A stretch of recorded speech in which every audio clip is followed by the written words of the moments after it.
ভালো লাগবে না, কারণ যেহেতু কষ্ট লাগে, ঠিক কিনা? নামাজ পড়তে কষ্ট লাগে না, ভীষণ কষ্ট লাগে, যে কোনো কাজ করতে কষ্ট লাগে। কিন্তু এর পরও ভবিষ্যতে আল্লাহ বলে কিন্তু তাদের কষ্ট লাগবে না যাদের দেহ স্থির থাকে, মন স্থির থাকে এবং তাদের ভিতরে এই বিশ্বাস আছে যে আল্লাহর সাথে তাদের সাক্ষাৎ করতে হবে, আল্লাহর কাছে তাদের ফিরে যেতে হবে। তাদের কষ্ট লাগবে না, তাদের কষ্ট লাগবে না, তাদের পাওয়া লাগবে। কথাটা বুঝতে পারছেন? যদিও নামাজ পড়তে, ইবাদত করতে কষ্ট লাগে, কিন্তু তাদের কষ্ট লাগবে না যাদের ভিতরে এই বিশ্বাস আছে যে আমাকে অবশ্যই আল্লাহর সাথে দেখা করতে হবে, আল্লাহর কাছে আমাকে যেতে হবে, আল্লাহর কাছে আমাকে ফিরে যেতে হবে। তখন তার বড় আর কষ্ট লাগবে না, তার দেহ স্থির থাকে। আমার এখানে কিন্তু কথাটা খুব মনোযোগ দিয়ে শুনতে হবে। অবশ্যই কষ্ট লাগে। শীতের দিন অজু করতে কষ্ট লাগেনি ভাই? বলেন না, শীতের দিন অজু করতে কষ্ট লাগে? অবশ্যই কষ্ট লাগে। মনে করেন আপনি খুব আরামের একটা ঘুম আপনার আসছে, তখন কিন্তু উঠিয়ে নামাজ পড়তে খুব কষ্ট লাগে, ঠিক কিনা? কষ্ট লাগে। যতক্ষণ এবার রোজা রাখতে কষ্ট লাগে, সারাদিন মানুষ উপাস থাকে, কষ্ট লাগে না? অবশ্যই কষ্ট লাগে। কিন্তু তাদের ভিতরে কষ্ট লাগবে না যাদের ভিতরে তাদের দেহটা স্থির আছে, মন স্থির আছে এবং তাদের এই বিশ্বাস আছে মনের ভিতরে আমাকে আল্লাহর কাছে যেতে হবে, আল্লাহর কাছে ফিরে যেতে হবে, আল্লাহর কাছে হিসাব দিতে হবে। তখন আর কষ্ট লাগবে না। এজন্য আল্লাহ এই আয়াতের মধ্যে আল্লাহ বলেন واستعينوا بالصبر والصلاة وإنها لكبيرة إلا على الخاشعين।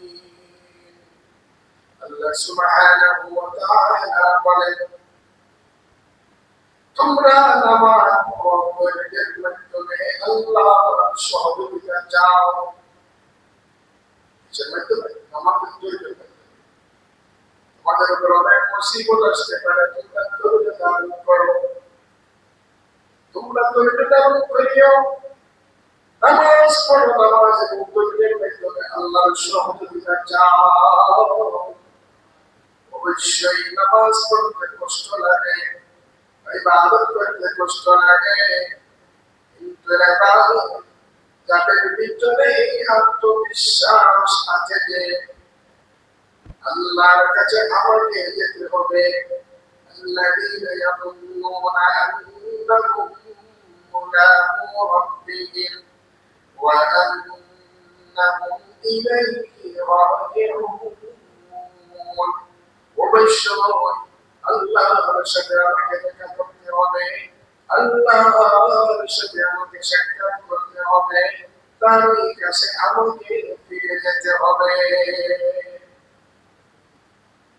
তার কাছে আমাকে ফিরে যেতে হবে। যখন তাদের ভিতরে এমন একটা আসবে, যখন তাদের ভিতরে এমন বিষয় আসবে, যাদের এই আত্মমর্যাদা থাকবে, যাদের এই আত্মমর্যাদা থাকবে, যাদের এই বিশ্বাস থাকবে, তাদের আনন্দ করতে কষ্ট লাগবে না।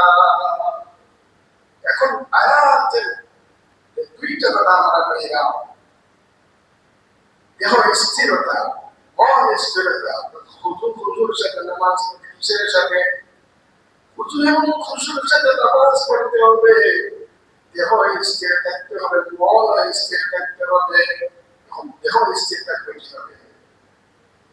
আছে না, দেহ এমন ভাবে স্থির থাকতে হবে, দেহ স্থির থাকার অর্থ হইল আমি যখন আল্লাহ কোন মনোযোগ দিয়া শুনবেন, কথাটা খুব গুরুত্বপূর্ণ কথা বলা, আমি যখন আল্লাহর সামনে দাঁড়াইব তখন আমাদের দেহটা নড়াচড়া করা যাবে না। আমরা যখন মাঝে দাঁড়াই তখন আমরা অনাগুলি করি, ঠিক না? করি না? খাফর স্তরে যাই বলি, আমরা দেখি খাফরটা ঠিক আছে ভাই, ঠিক আছে, এটা কিন্তু নড়াচড়ার ভিতরে পড়ে, ঠিক না? দেহটা, এটার নাম হচ্ছে দেহ স্থিরতা। নামাজে নড়াচড়া করা যাবে না। নামাজের বিষয়গুলো তাদের উপস্থিত করতে অবশ্যই একটু রুকু দেখেই করা লাগে। নামাজের ভিতরে যেগুলা প্রয়োজনীয় নড়াচড়া ছাড়া এমনি কোনো নড়াচড়া করা যাবে না, এমনি নড়াচড়া করা যাবে না। এটা নাম হচ্ছে দেহ স্থিরতা। নামাজে মানুষ দাঁড়ায়, পায়ের তলে একবার ডান পায়ে উপর উপর করিয়ে দাঁড়ায়, আরেকবার বাম পায়ের উপর উপর করে দাঁড়ায়। এটার নাম হচ্ছে দেহ স্থিরতা। কিসের স্থিরতা? দেহ স্থিরতা। দেহকে স্থির রাখতে হবে। সাহাবায়ে কেরাম রাদিয়াল্লাহু তাআলা যখন তাওয়াফ করতেন তখন তারা এমন ভাবে তাওয়াফ করেন, তাদের দেহটা নড়াচড়া করত না। যেমন যখন তার তাওয়াফ করা অবস্থা, যখন তারা দাঁড়াইতেন তখন একটা পাখি তাদের উপর বসতে পারত, একটা পাখি তাদের উপর বসতে পারত।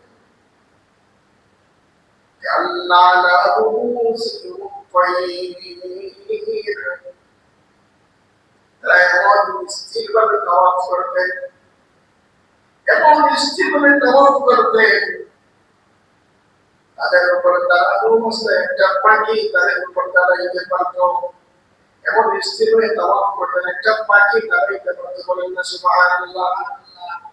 তাওয়াফের অবস্থা যদি এমন হয় তাহলে নামাজের বিষয় কেমন হবে, ঠিক কিনা? নামাজের অবস্থা তো এমন হওয়া দরকার কিনা? নামাজে যখন আমি আপনি দাঁড়াইব তখন নড়াচড়া করা যাবে না। নামাজের বিষয় ছাড়া এমনি নড়াচড়া করা যাবে না। 2 নম্বর হইল মনের স্থিরতা। কিসের স্থিরতা? মনের স্থিরতা কিভাবে হবে? আমি যখন নামাজের মধ্যে দাঁড়াই, দুনিয়ার সব কিছু আমার মনের ভিতরে চলে আসে, ঠিক কিনা? নামাজে যখন দাঁড়াই ব্যবসা সব কিছু আমার ভিতরে চলে আসে, আমার বিবির কথা মনে আসে, ছেলের কথা মনে আসে, অর্থাৎ দুনিয়ার সব কিছু আমার মনের ভিতরে চলে আসে। আমার বন্ধুগণ, এটার নাম হচ্ছে মনের স্থিরতা। মনকে নামাজের বিষয় ছাড়া অন্য কোনো দিকে মনকে নেওয়া যাবে না।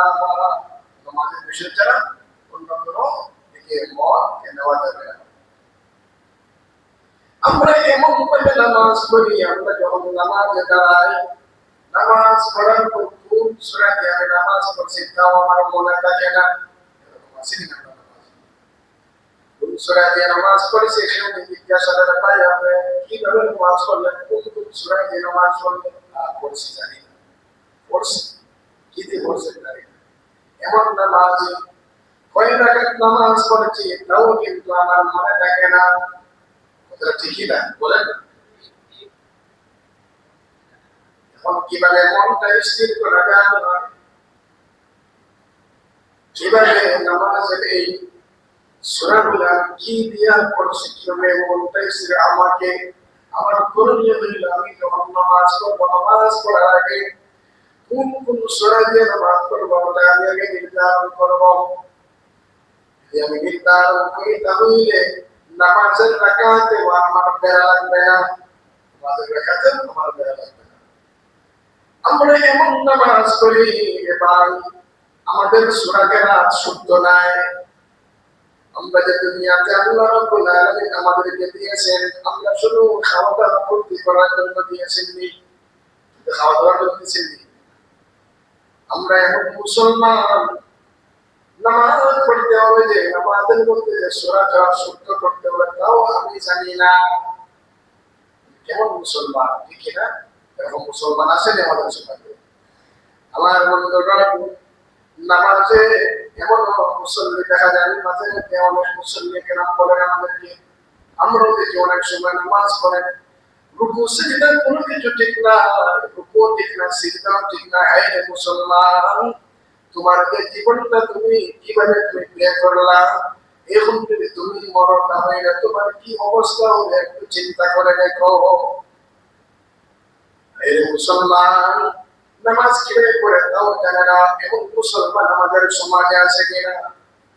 অথচ তার জীবনের সব কিছু সে চিন্তা করে, জীবনে কিভাবে সে থাকবে, কিভাবে বাঁচবে, কিভাবে খাবে, সবগুলো তার ভিতরে তাকে চিন্তা পায়। নামাজ হচ্ছে মুমিনের পরিচয়, ওই নামাজটা তার কিন্তু ঠিক এখনো হলো না। এরকম আছে কিনা? এখন নামাজ ঠিক করা দরকার কিনা? দরকার আছে কি ভাই? একজন মুসলমান হয়ে তার নামাজ পড়া দরকার। একজন মুসলমান নামাজে যখন যাবে, যখন সে নামাজ পড়া শুরু করবে, তখন তার ভিতরে আল্লাহর কথা স্মরণ থাকবে। কার কথা স্মরণ থাকবে? আল্লাহর কথা স্মরণ থাকবে। দুনিয়ার কোন মানুষের কথা তার ভিতরে আর আনা যাবে না। এটার নাম হচ্ছে মনের স্থিরতা। দুনিয়ার কোন কিছু তার মনের মধ্যে আনা যাবে না। একথা তার মনের মধ্যে থাকতে হবে, হয়তো আমার জীবনের শেষ নামাজ, হয়তো আজকে, হয়তো আমার জীবনের শেষ নামাজ আজকে। কান্নাহা আখিরু সালাতিকা মিনাদ দুনিয়া। নামাজে স্থির থাকার একটা উপায় হইল মনের ভিতরে, মানুষের মন খালি চক্কর দেয়, ঠিক কিনা? একবার নিজের দিকে, একবার দিনের দিকে, একবার ব্যবসার দিকে, অর্থাৎ যত কিছু আছে সবগুলো নামাজের ভিতরে চলে আসে, ঠিক কিনা? কথাটা ঠিক কিনা? মনটা নামাজের দিকে আনতে হবে, মনের মধ্যে আনতে হবে যে হয়তো আমার জীবনের শেষ নামাজ আজকে, আর হয়তো আগামী নামাজ আর আমার দ্বারা পড়া হবে না। এরকম মনের ভিতরে আনতে হবে আমার বন্ধুগণ। আর মনের ভিতরে আনতে হবে আল্লাহকে আমি দেখছি, আল্লাহকে আমি দেখতেছি, অথবা আমি না দেখলে আল্লাহ তো অবশ্যই আমাকে দেখতেছে। আমি না দেখলে আল্লাহ তো অবশ্যই আমাকে দেখতেছে। আল্লাহর রাসূল বলেন, আন তা'বুদা কা'আন্নাকা তারাহু ফাইন লাম তাকুন তারাহু ফাইন্নাহু ইয়ারাকা। আল্লাহর রাসূল বলেন, তুমি যখন নামাজের মধ্যে যখন তুমি দাঁড়াইবা, তুমি ইবাদত যখন তুমি করবা, যখন তুমি ইবাদত তুমি করবা, তখন তোমার ভিতরে এটা থাকতে হবে যে আল্লাহকে আমি দেখতেছি। ফাইন লাম তাকুন তারাহু ফাইন্নাহু ইয়ারাকা। অথবা একথা মনে রাখতে হবে, যদিও আমি আল্লাহকে দেখছি না, দেখতেছি না, কিন্তু আল্লাহ রাব্বুল আলামিন আমাকে দেখতেছে। কে আমাকে দেখতেছে? আল্লাহ আমাকে দেখতেছেন। দুনিয়ার মানুষের চোখে ফাঁকি দেওয়া যায়, কিন্তু কার চোখে ফাঁকি দেওয়া যায় না? বলেন তো দেখি।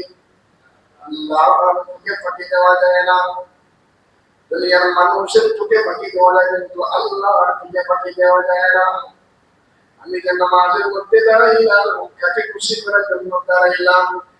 দুনিয়ার মানুষ আমাকে নামাজি বলবে, আমার ছেলে আমাকে নামাজি বাবা বলবে, বিবি আমাকে নামাজি স্বামী বলবে, দুনিয়ার মানুষ আমাকে নামাজি হিসেবে সাব্যস্ত করবে। এই উদ্দেশ্য না, আমার আল্লাহকে খুশি করার উদ্দেশ্য। এরা কে দেখে?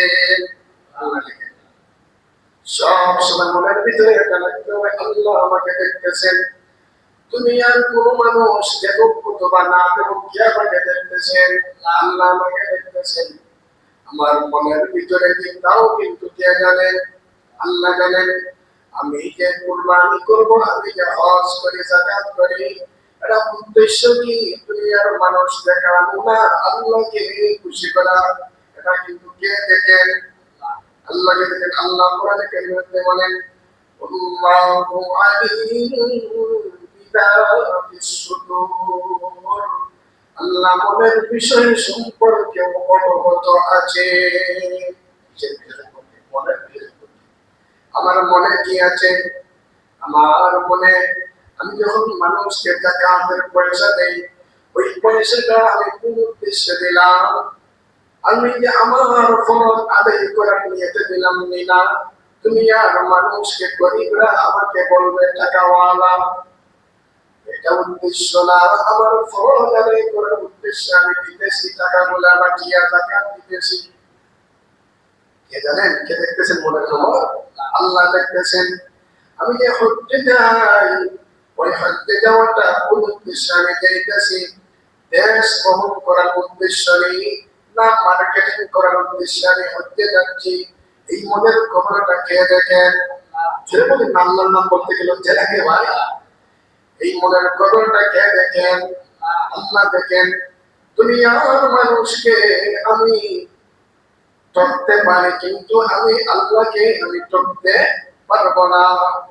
একটা ঘটনা শুনে, একজন বুজুর্গ, তার কিছু মুরিদ ছিলেন তার কাছে। ওই বুজুর্গ তার মুরিদদের কতটুকু আল্লাহ সম্পর্কে তাদের বিশ্বাস হয়েছে, যে আল্লাহ যে দেখেন, ওই বিষয় সম্পর্কে তার কতটুকু বিশ্বাস হয়েছে। বুজুর্গ কি করলেন? পরীক্ষা করার জন্য মুরিদদের হাতে মুরুখ দিলেন। কি দিলেন? এক একটা মুরুখ দিলেন, দিয়ে বললেন, যাও তোমরা ওই মুরুখটা জবাই করে নিয়ে আসো, যেখানে কেউ দেখবে না এমন জায়গায় নিয়ে যাও, মুরুখটা জবাই করে নিয়ে আসো। কি বললেন? মুরুখটা দিয়ে বললেন, যাও তুমি মুরুখটা নিয়ে যাও, এমন এক জায়গায় তুমি জবাই করবা যেখানে কেউ দেখবে না, লক্ষ্য করে শুরু। সবাই মুরুখটা জবাই করে নিয়ে আসলো তার আড়ালে গিয়ে। কিন্তু একজন মানুষ, একজন ব্যক্তি মুরুখটা জীবিত অবস্থায় নিয়ে আসলো আবার পীর সাহেবের কাছে। তাকে জিজ্ঞাসা করা হলো, তুমি কেন মুরুখ জবাই করলা না? গরিব বলল, হুজুর আমি অনেক জায়গায় গেছি, কিন্তু আমার মনের ভিতরে একটা বিষয় আছে, যে সব জায়গায় তো একজন দেখেন, তার নাম কি? তার নাম কি? আল্লাহ দেখেন।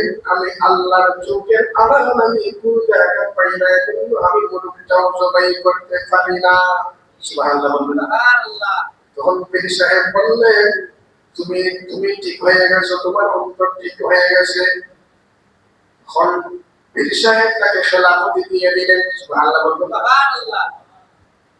তোমার ভিতরে চলে আসছে আল্লাহ সব কিছু দেখেন, আল্লাহ সব কিছু দেখেন। এই বিষয়টা যখন তোমার ভিতরে চলে আসছে, তুমিও আল্লাহ প্রকৃত বান্দা হয়ে গেছো, তাই তোমাকে আমি খেলাফতি দিয়ে দিলাম। খেলাফতি দিয়ে দিলাম। আমার বন্ধুগণ, যখন আল্লাহ দেখেন এই বিষয়টা মানুষের ভিতরে যখন চলে আসে, পুরোপুরি যখন চলে আসে, তখন মানুষ ঠিক মতো ইবাদত করবে, ঠিক মতো ইবাদত করবে, নামাজ ঠিক মতো পড়বে, যত ইবাদত আছে, যত আমল আছে, তখন তারা ঠিক মতো করবে। একবার বিশ্বনবীর সামনে একজন মানুষ নামাজ পড়লো, তখন রাসূল সাল্লাল্লাহু আলাইহি ওয়াসাল্লাম বললেন, তোমার নামাজ পড়া হয় নাই। সল্লি ফাইন্নাকা লাম তুসাল্লি, তোমার নামাজ হয় নাই। সল্লি ফাইন্নাকা লাম তুসাল্লি, তোমার নামাজ পড়া হয় নাই। তখন এইভাবে রাসূল সাল্লাল্লাহু আলাইহি ওয়াসাল্লামের সামনে ব্যক্তিটি নামাজ পড়লো। ঈশ্বরে বললেন, তুমি আবার নামাজ পড়ো, তোমার নামাজ পড়া হয় নাই।